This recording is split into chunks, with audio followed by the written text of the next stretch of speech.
Diffusion is a type of passive transport because it does not make use of any energy, and we all know that plasma membrane are selectively permeable. They will allow only certain molecules to enter into and go out of the membrane. Energy is required. Why? Because the molecules are moving against the concentration gradient, that is, they are moving from a region of lower concentration to higher concentration.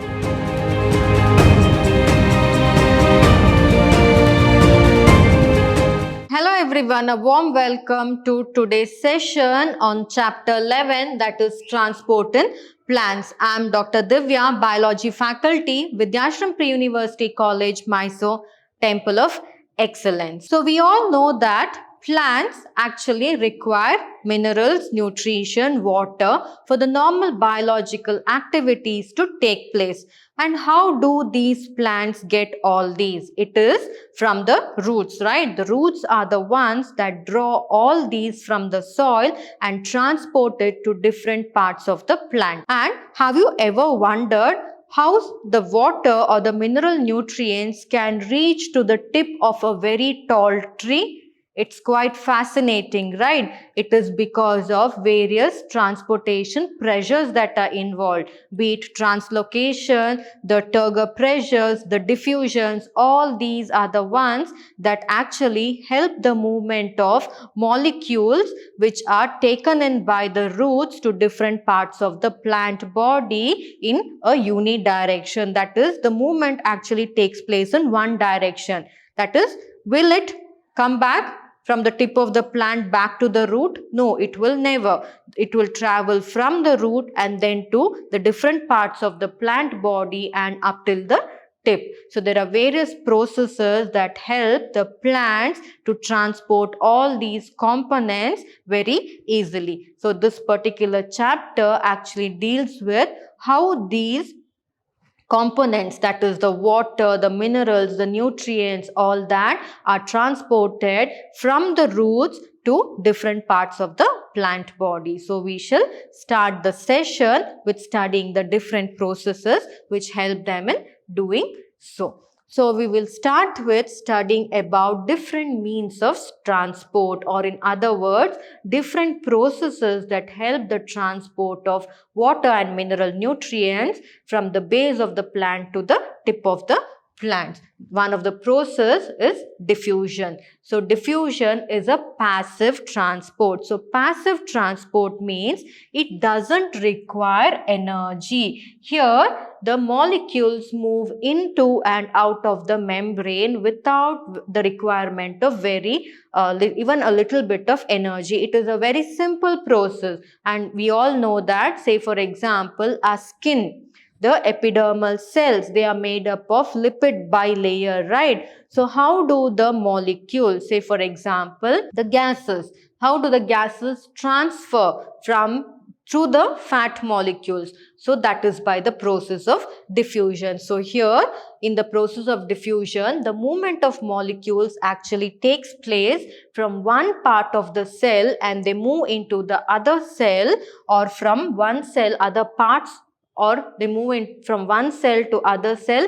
The diffusion can take place within the cell, between the cells, and also it can take place through short distances as well. And they can be either take place between intercellular spaces of the leaf to the outside. That is during transpiration. During transpiration, what happens? There is loss of water, right? How do the water molecules move out? That is through intercellular spaces that are present in the leaf or the epidermal cells of the leaf. They travel towards the outside. So this is all simple process which do not require any energy, and here therefore no energy expenditure will occur. Therefore it is a passive transport.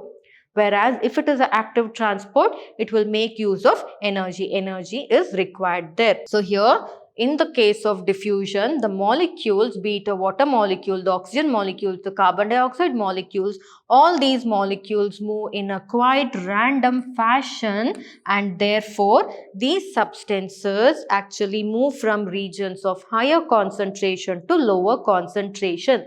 This is very, very important. Remember, Diffusion is a type of passive transport because it does not make use of any energy, and energy is not utilized because the molecules are traveling from a region of higher concentration towards the region of lower concentration. The best example that I can give you is climbing and getting down from a stairs. If you know that when you climb a stair, you require lots of energy when compared to that of getting down from the stair. Getting down from the stair, the expenditure of energy is quite less. Or you have a slope. When you drop a marble, the marble will very soon, within seconds, it will reach the base without any usage of any energy. But the same thing, if you have to send a marble from the base to the upside of the hill or the slope, then a lot of energy is being required, because just like that, this is the higher concentration, lower concentration. So to move from higher concentration to lower concentration, the expenditure of energy is not required. But on the other hand, to move from lower concentration to higher concentration, a lot of expenditure of energy is required. And it is the only means, and diffusion is the only means of transport for the exchange of gases to take place between the plant body. So, say for example, the exchange of oxygen and carbon dioxide. Say outside the plant body, if the carbon dioxide concentration is high, it has to move towards the lower concentration, and inside the oxygen is high. So once the carbon dioxide moves into the lower concentration, their oxygen concentration that is high should move towards the outer concentration. That is through process of diffusion, very easily. That is from, as you can see here, from higher concentration to the lower concentration, they will move. So that is nothing but the process of diffusion that occurs. So therefore, diffusion is very, very important for the gaseous exchange to take place. The gaseous exchange is carbon dioxide and oxygen exchange that takes place in the plant body. So this is about diffusion. So next there is under diffusion. So diffusion can actually be affected by various factors. So we shall see what are the factors that actually affect the process of diffusion. One of the process is the gradient of concentration. That is because diffusion actually depends on concentration. Why? Because during diffusion, the molecules move into a organism or a plant body as such from the region of higher concentration to the region of lower concentration. Therefore, the gradient of concentration plays a very, very important role in the diffusion. So, this is one of the important factors that affect the process of diffusion. Next factor is the permeability of the membrane separating them. So we all know that the plasma membrane is present both in the plants as well as the animals, right? So what is the plasma membrane made up of? It is made up of the lipid bilayer. So they are made up of two layers of lipids. So we all know that the tail of the lipid is hydrophobic and the head is hydrophilic. Hydrophobic means they don't like water. Hydrophilic means they like water. So the lipids are arranged in a bilayer. So the molecules has to diffuse through this lipid bilayer, right? So they have to move.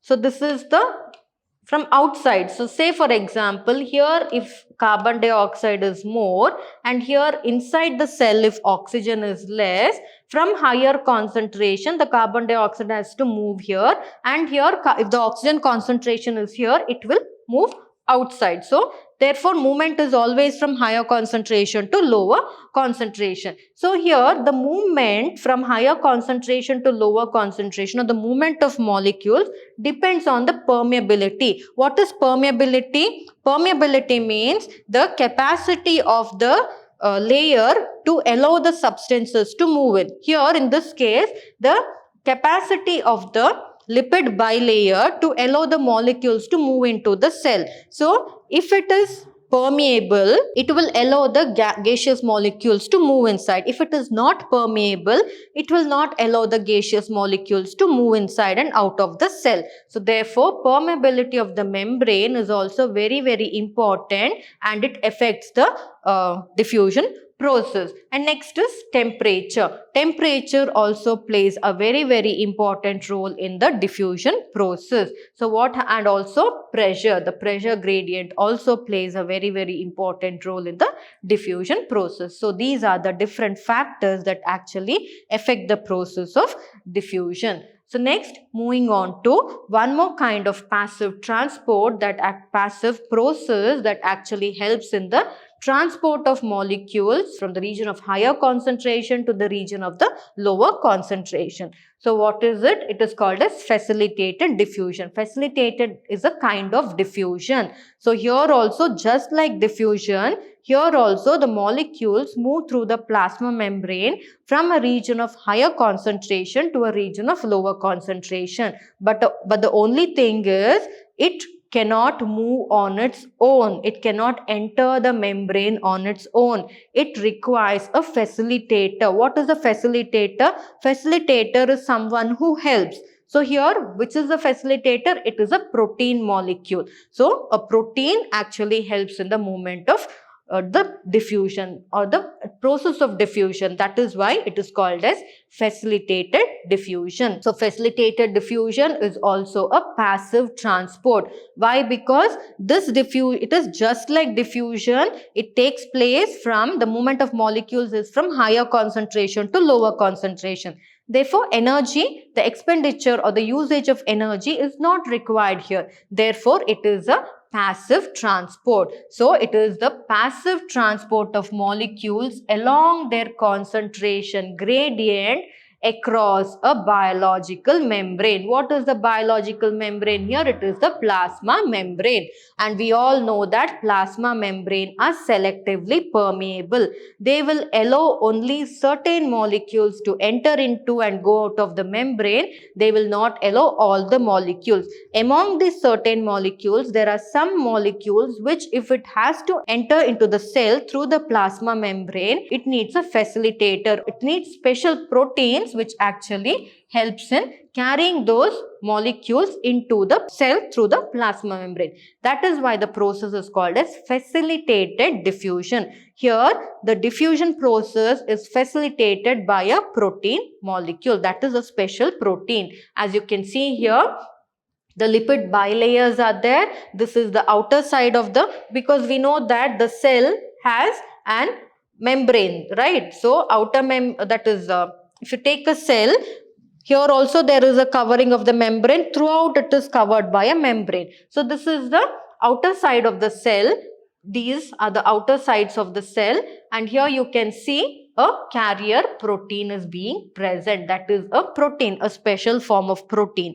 And these special form of proteins actually help in the transport of molecules into the cells through the lipid bilayer, which is nothing but the plasma membrane. So, the proteins, they form channels or they form passages which actually they form passages in the membrane which actually helps the molecules to pass through. Can you see here? They actually form a passage which actually helps the molecules to pass through. Why? Because some of the molecules, if it has to pass through the selectively permeable membrane, which is the plasma membrane, which is made up of the lipid bilayer, they require a protein molecule which acts as a carrier, which forms a channel, therefore transporting the molecules from outside, that is from the region of higher concentration towards the region of the lower concentration. So, these proteins are nothing but called as porins. Why? Because they make channels. Channels are nothing but pores. Therefore, they are called as porins. And the porins are the proteins that actually form huge pores in the membrane. And these pores are the ones which actually allow molecules up to the size of small proteins to pass through. The best example is the pores in the outer membrane of the plastids, mitochondria and some bacteria are nothing but made up of these molecules, because we know that all the organelles as well contain the membrane, right? They have the membrane. So these membranes, if it has to allow the molecules, some of the molecules to pass in, it requires a facilitator. What is the facilitator here? It is a protein called as the porin, and this porin protein actually helps in the movement of the molecules into the membrane of the cell. So therefore they are very, very important. So always remember, the only difference between a diffusion and a facilitated diffusion is that in diffusion no carrier proteins are needed. Just like that, the molecules can enter in and move out of the cell, that is the plasma membrane or the cell membrane. But in the case of facilitated diffusion actually comes into help when certain molecules cannot penetrate or pass through the plasma membrane or the cell membrane. That is the time when the protein molecules go and bind to the plasma membrane or to the lipid bilayer of the plasma membrane, and they make channels or they create pores, therefore carrying the molecules from outside that is from a region of higher concentration towards the inside of the cell, that is to the region of the lower concentration. I told you the proteins are called as porins. So there are special type of porins called as the aquaporins. So the name itself suggests porins. Why are they called porins? Because they make a hole or they make a channel in the membrane, allowing the molecules to move inside into the cell, right? So that is why they are called as porins. And there are a type of proteins which are called as aquaporins. Aquaporins means they allow water molecules to enter in through the plasma membrane. That is why they are called as aquaporins. So aquaporins are the proteins that help the water molecules to be transported from a region of higher concentration to a region of lower concentration through the membrane. So aquaporins, they are the integral membrane proteins that form water channels, and they rotate and release the extracellular molecule bound to the transport protein inside the cell. So what do? They not just help in the movement of the molecule into the cell, that is water molecules, they allow the water molecules to move into the cell, and also they allow the water molecules to move outside of the cell. So they are a kind of transport proteins, aquaporins. So what do? They transport water molecules into the cell, and also they transport the water molecules outside of the cell, as you can see here. So these are the functions of the transport protein inside the cell. And apart from that, there are some carrier proteins or transport proteins which actually allow diffusion only if two types of molecules move together, and it is the only means for gaseous movement within the plant body. So gaseous movement within the plant body occurs because of the aquaporins. So within the plant body, the gaseous exchange has to take place between the cells, right? So how do these exchanges takes place? Through the aquaporins that are present. So which is the protein that acts as a carrier in the case of facilitated diffusion? It is called as the porins. Porins are the proteins. In that, water molecules are specially transported by the aquaporins. So this is about the facilitated diffusion. The next we were talking about the movement of molecules in the facilitated diffusion. So there can be various types of movements. One is called as the passive symport and the other one is called as the antiport. So different types of movements. I told you they help in different types of movements will occur in the facilitated diffusion. So talking about them, so how do the proteins actually facilitate this movement? So some of the carrier or the transport proteins, they, as I told you, they allow diffusion of only two types of molecules to move together. So there are two types here. One is a symport. So if it is a symport, both the molecules cross the membrane in the same direction. So uniport means only one molecule will pass through the carrier protein. That is, the carrier protein helps the transport of only one molecule across the membrane into the cell. That is uniport. Port means to carry. Uni means one, only one molecule. Next, talking about symport. Symport means it allows the carrying of two molecules, but because remember, facilitated diffusion, sometimes the proteins are capable of carrying two molecules at a time, but the direction varies. Based on the direction how they are carried, it is of two types. One is symport and antiport. So symport, here the molecules are carried by the carrier proteins through one direction only into the cell. Can you see here? They are carried through one direction only. So in symport, both the molecules cross the plasma membrane in the same direction. They are synchronizing. That is why they are called as symport. Next is antiport. In antiport, the molecules move in opposite direction. So when one molecule is moving into the cell membrane, that is crossing the cell membrane, the other molecule is moving out of the cell membrane. That is antiport. Anti, they are opposite. They are moving in opposite direction. Transported, the molecules are being transported through opposite directions. So that is nothing but antiport, that is they move in opposite direction. And one more, when a molecule moves across a membrane independent of the other molecule, it is called uniport. Independent of the other molecule, it doesn't wait for a company. Only one molecule will be carried by the carrier protein through the cell membrane into the cell. So such type of transport is called as the uniport. So these are the different types of movements or the process of diffusion that occurs in the case of facilitated diffusion, or the carrier proteins can carry the molecules in different directions into the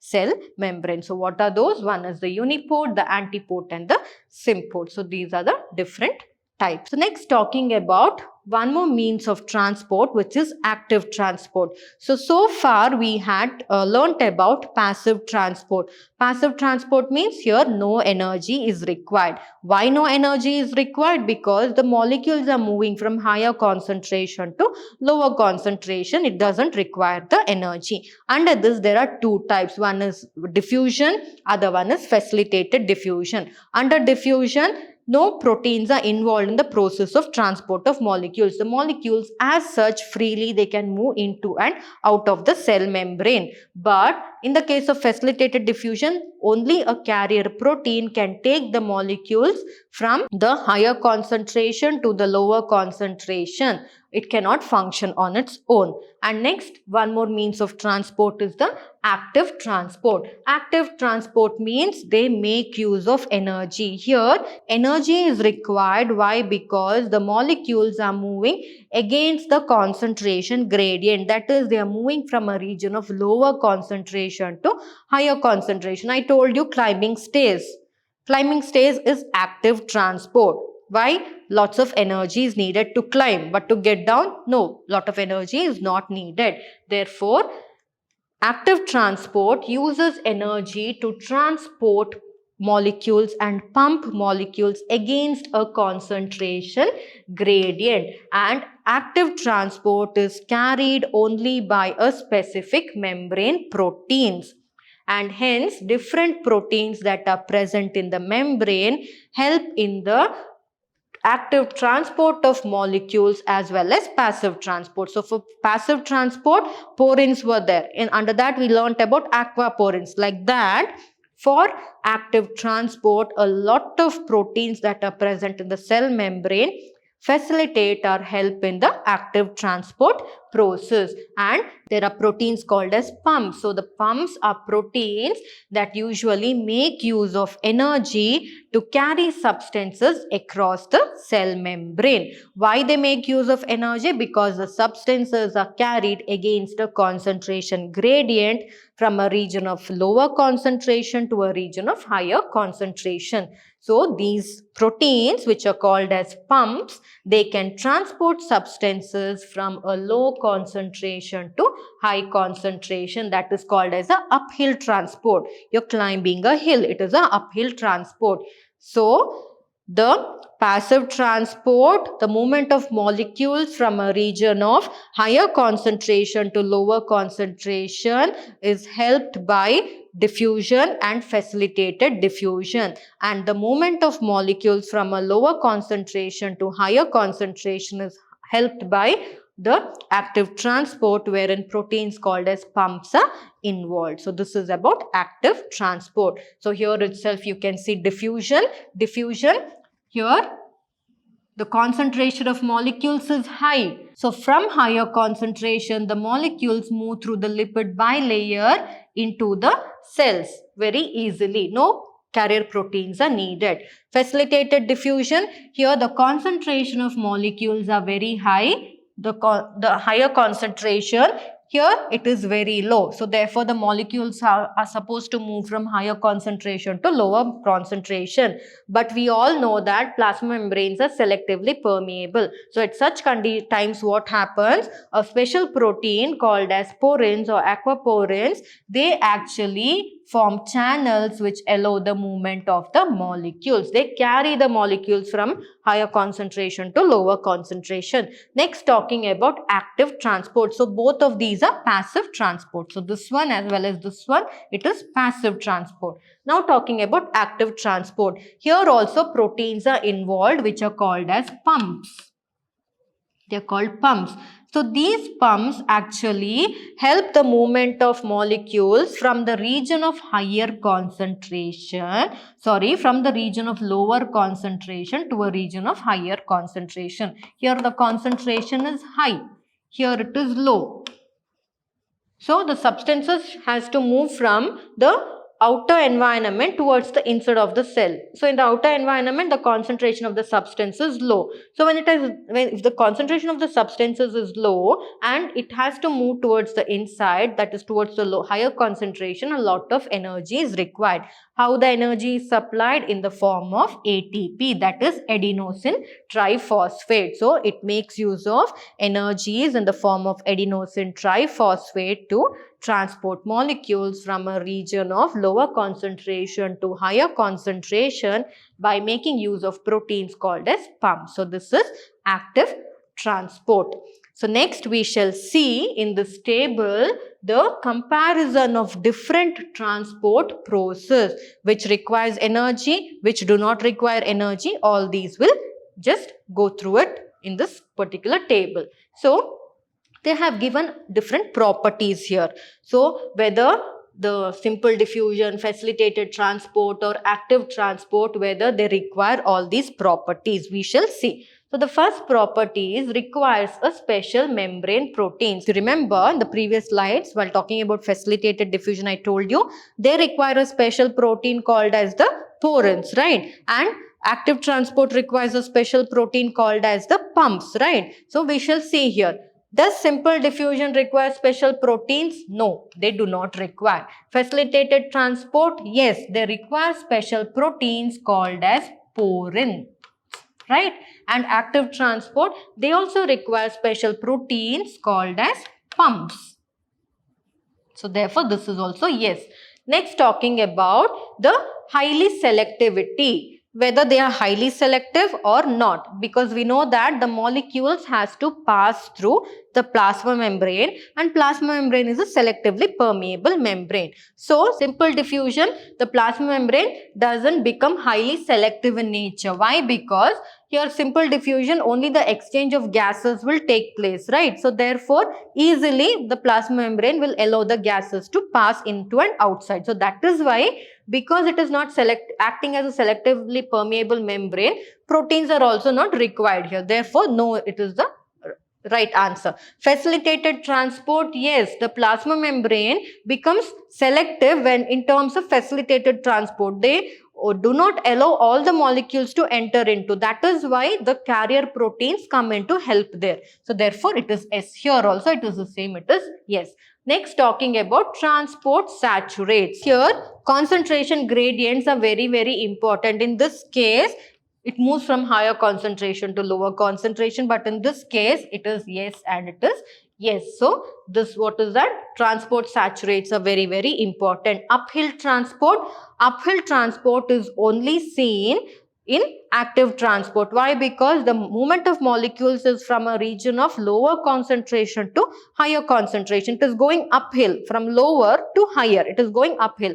But the other two are downhill on I can use the word downhill. Why? Because from higher it is going down, right? So that is why. So here it is also no, facilitated is no, active transport, yes, because the movement of molecules is from lower concentration to higher concentration. Next is requires ATP energy. Simple diffusion do not require energy. It is a passive transport. Facilitated transport requires a channel protein, but it does not require energy. Why? Because here also molecules are traveling from a higher concentration to lower concentration. Therefore, it is no. Next, active transport. Active transport requires energy in the form of adenosine triphosphate, that is ATP. Why? Because the molecules are moving from lower concentration to higher concentration. So this is about it. So these are the comparison of different transport systems. So this one chart can give you an idea of all the three types of transport system. So this was the different processes that are involved, different types of transports that are involved in a plant. So now once you have understood about the passive transport, the types under it and the active transport, it will be easy for you to understand the other concepts in this chapter very well. So I hope you understood this session very well, wherein we studied about the passive transport, under that the diffusion and the facilitated diffusion, and also we studied the active transport. So now you very well know the differences between the three of these. So we shall meet again in the coming session, wherein we'll talk about the different types of transports that are involved or help in carrying the components from one part of the plant body to the other, therefore helping in the transportation process of the nutrients, the solutes and all that. So we shall meet in the coming session. Thank you.